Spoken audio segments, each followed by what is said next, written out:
Thank you, dear viewers, for staying with Nile TV International. All eyes of the world will be on Egypt on Saturday, as Egypt will be officially inaugurating the Grand Egyptian Museum GEM, what has been described as Egypt's gift to the world and the biggest cultural city in the world, not just the biggest museum. With us now over the phone is tourism expert Mr. Salah Hedayet.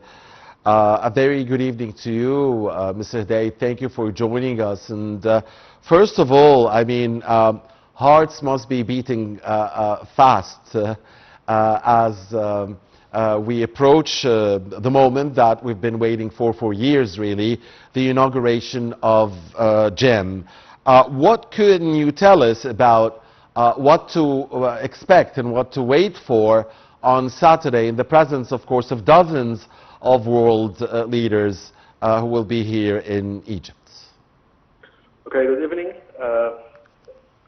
For beginning, we are very proud to attend a moment like this.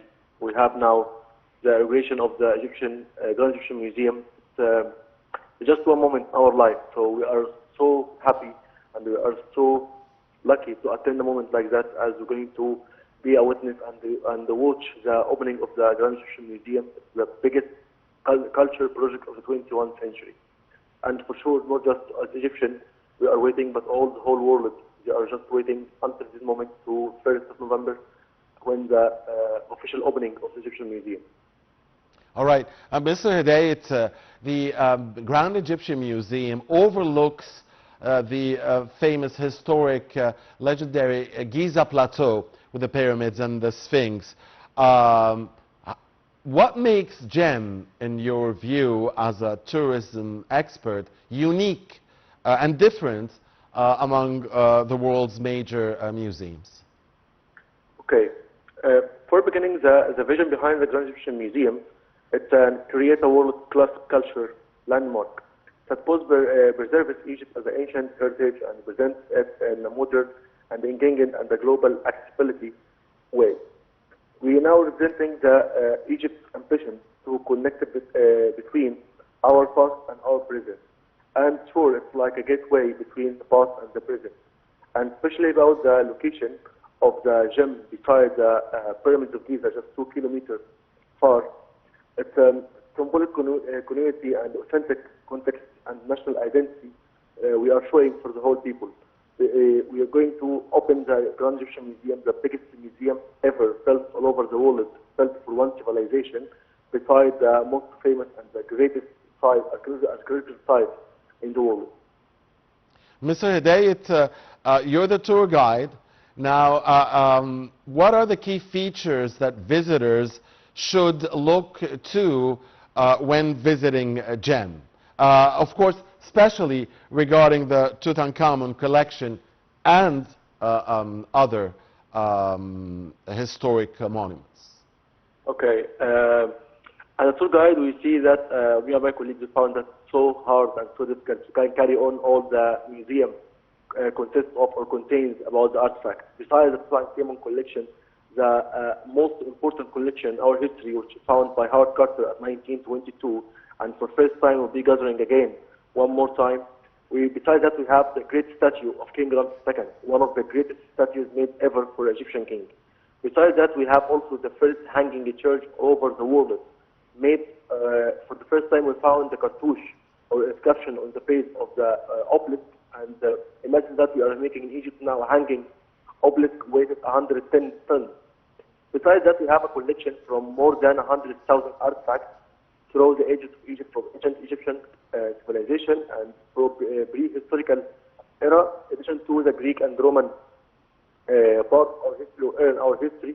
And for sure, also we have the Museum of the Boats of King Khufu, which will display two boats. One of them was located before beside the Khufu pyramid, but now the other one will be showing for the first time in the history. Right. Mr. Hedayet, Egypt just hosted the world, just a few weeks ago in Sharm el-Sheikh, signing the historic accord of the Gaza ceasefire deal. Egypt now is going to host the world again to open the Grand Egyptian Museum. Now, what does this tell us about, you know, Egypt being the cradle of civilization, the cradle of peace? Okay.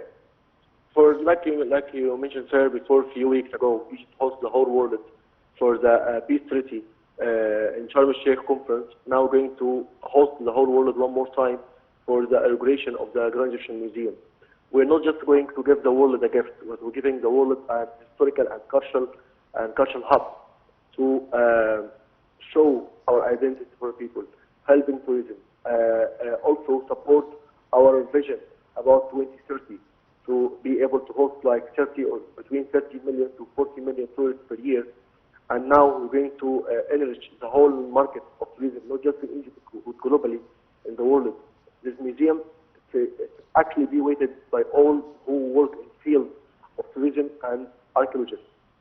Archaeological as a field of science. In addition to, now we have the Grand Egyptian Museum, supposed to open 1st November, hosting the whole world one more time, and I'm so insist about that. Are we all proud about the opening of this museum?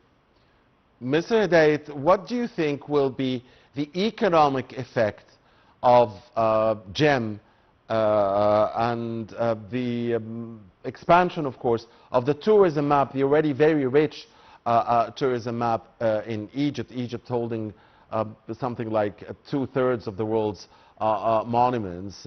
So how will GEM advance the tourism map and the economy at large, in your view? Okay.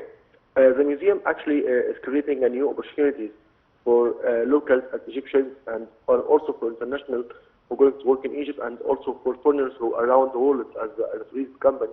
So now find another attraction to make people come, especially to visit Egypt. So actually, before I think a month, I found out that tourists come to lay over in Egypt, and instead of stay to have the transit in hotels in airport, no, they come to visit the gym while it's not officially open. So now you can imagine how the all companies asking now for add again the gym on the itinerary.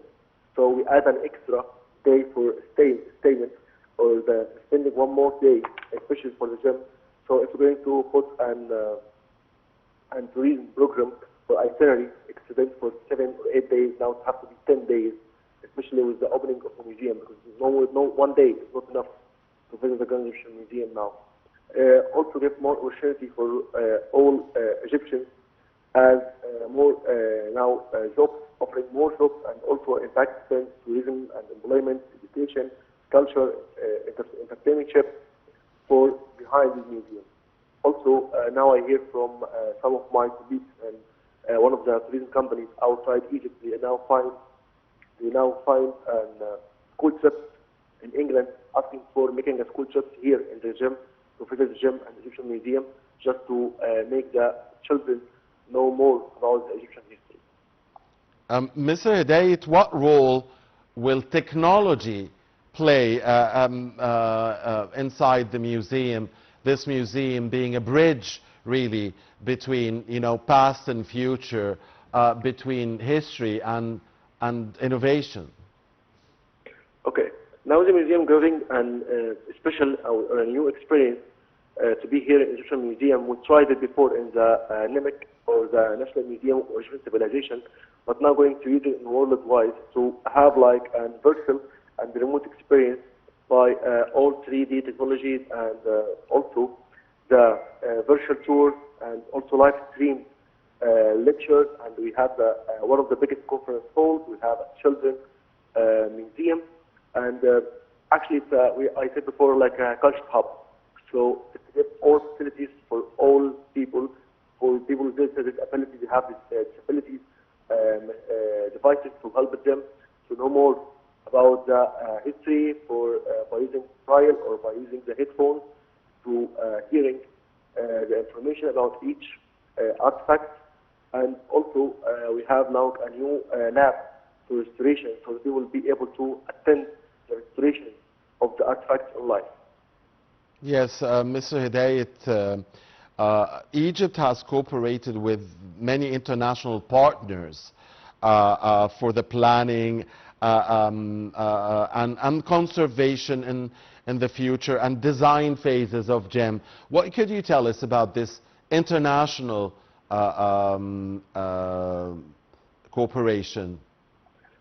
From beginning, after the idea of the building the museum at 1992, Egypt had a cooperation with UNESCO and the International Union of Architecture and also the Japanese International Cooperation Agency to have the idea and the fund for the building the museum.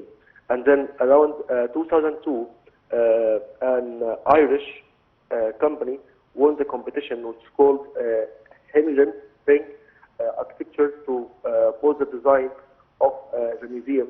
And until this moment, Egypt had a lot of cooperation meetings with many companies in the world, from Sweden, from Germany, from England, from America, to put the itinerary and the way of the visit and also all technologies in the museum. And recently, Egypt make one of the most famous social media applications now at global one, have over more than 1.5 billion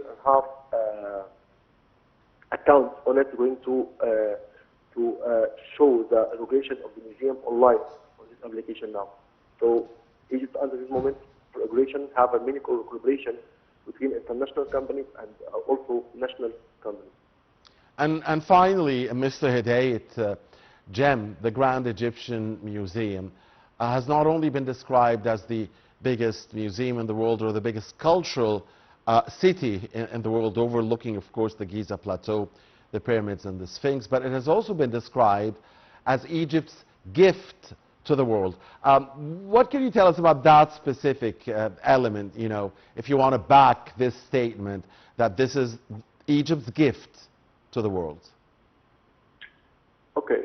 Before Egypt gifted the world the first civilization in the history, in Egypt here we start to give the whole proof for the whole world when the human person turned from live as a hunter to be a civilized person and start to build civilization. And now Egypt gave the world another gift, which is the GEM Museum. It's the cultural hub, the biggest culture project in the world, to give a people a witness for the glory of the human person and the glory of the human Egyptian person, as we built the greatest project before the pyramids in Giza. We built the greatest building in the history, which is Karnak Temple. Now we're going to beat our record again by ourselves by building the Grand Egyptian Museum, the biggest and the largest museum and the grandest museum in the world, for one more time, to give the people. We have now in Egypt more than 100,000 artifacts. It all belongs to us, found in our land, and you would never find it anywhere. So now I'm looking for TV and looking for the statue of King Ramses II, one of the greatest statues made ever for a human person. We're not just giving the people to come to see the stones, come to see the statues, come to see the labels and the gates, but it's the history and it's our story, our history of civilization. Looking now for the beautiful of Tutankhamun throne, how it looks amazing to see it. So we not just give them information, we give them a whole story of the mankind and the whole story of the Egyptian civilization. All right, thank you very much, Mr. Salah Hedayet, a tourism expert, for your time and your insight. Looking forward, of course, along with you and everybody really around the corners of the globe for that historic moment on Saturday, the official inauguration of the Grand Egyptian Museum. Dear viewers, please stay with Nile TV, as we'll be back very shortly with another coverage, a special edition coverage of our top stories, and we'll be back with the latest in Sudan regarding the Sudan crisis, the atrocities in Darfur and the deteriorating humanitarian situation there, and the atrocities committed by the RSF, and the UN Security Council convening on Sudan and condemning these atrocities in a short while. Please stay with us.